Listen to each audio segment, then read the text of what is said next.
Voilà, je vous propose de reprendre la journée. Si vous voulez bien prendre place. Voilà, donc on va maintenant avoir la deuxième partie de la séance scientifique.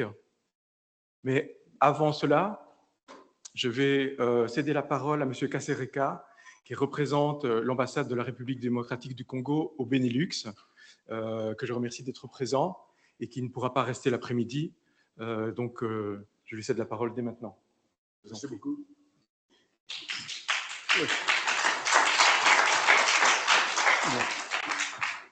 Bonjour à tous et merci de nous avoir invités à cette séance qui parle un peu de restitution de restes de corps humains de Congolais de l'époque.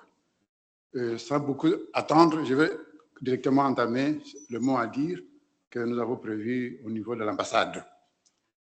Mesdames et messieurs, j'ai l'honneur de représenter l'ambassadeur de la République démocratique du Congo Benelux, le professeur Christian Longala Coucou, à ce jour à Kinshasa pour une mission officielle de quelques jours.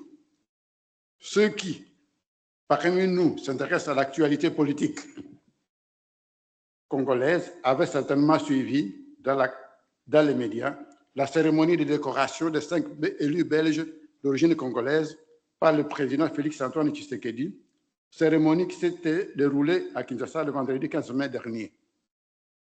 L'ambassadeur de la RDC avait donc mission d'accompagner les heureuses récipiendaires, étant entendu qu'elles sont résidentes dans sa juridiction diplomatique.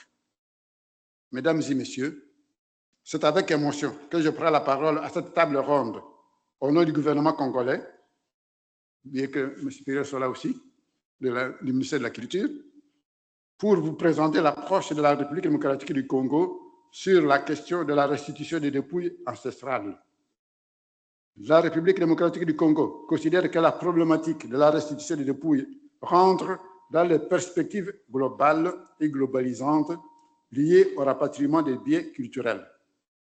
Ainsi, sur proposition de la ministre de la Culture, des Arts et Patrimoine, le gouvernement de mon pays avait pris le 20 février 2023 un décret portant création, organisation et fonctionnement d'une commission nationale chargée du rapatriement des biens culturels, des archives et des restes de corps humains soustraits du patrimoine culturel congolais.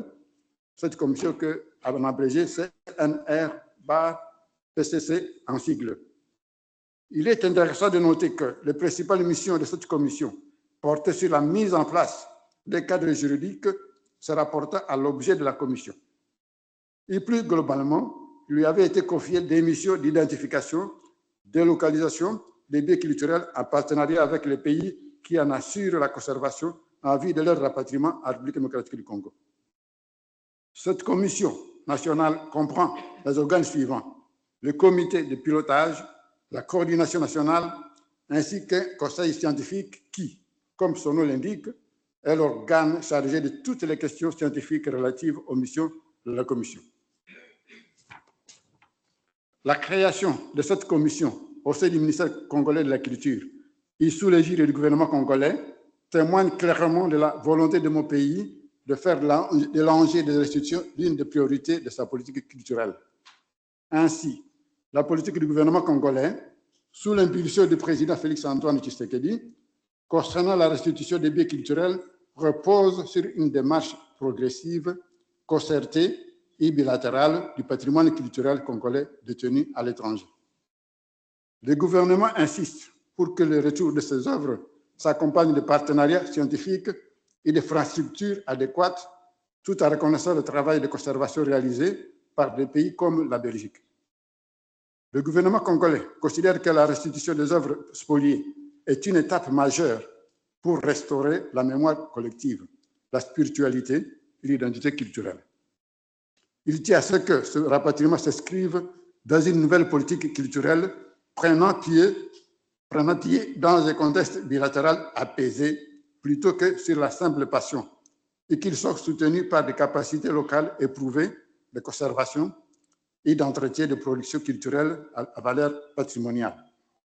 C'est dans cette perspective qu'il faudra placer l'inauguration en novembre 2019 par le président Tshisekedi du Musée national de la RDC à Kinshasa, Ouvert au public en juin de la même année, ce musée, qui recèle de nombreux trésors du patrimoine artistique congolais, a été construit par la Corée du Sud, la coopération avec le Congo.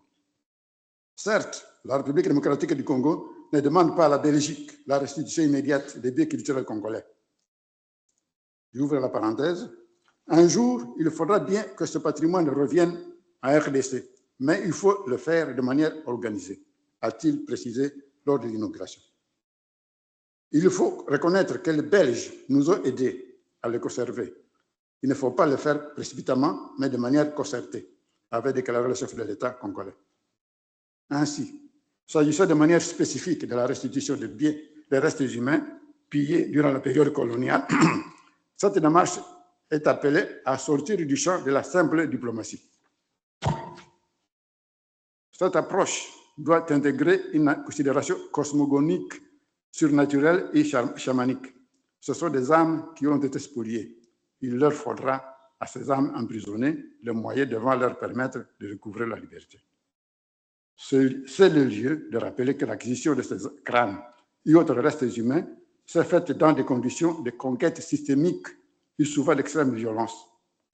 Ils étaient considérés dans la plupart des cas soit comme des trophées de guerre, soit des objets destinés à des explorations scientifiques de certains médecins et anthropologues véreux et mal de gloire.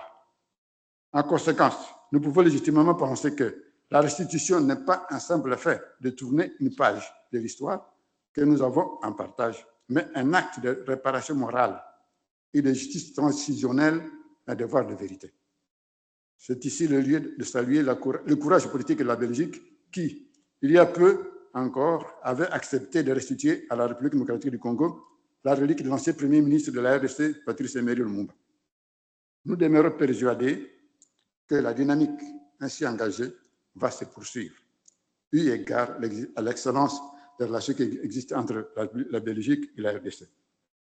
Les arguments ne manquent pas pour étayer un plaidoyer solide, s'articuler autour de plusieurs axes thématiques et porteurs d'espérance pour les âmes résilientes et en peine de nos aïeux, lesquels ont besoin de retrouver la sérénité dans des sépulcres dignes en terre congolaise. Vive l'amitié entre la Belgique et la République démocratique du Congo. Vive la Belgique et vive la RDC. Je vous remercie.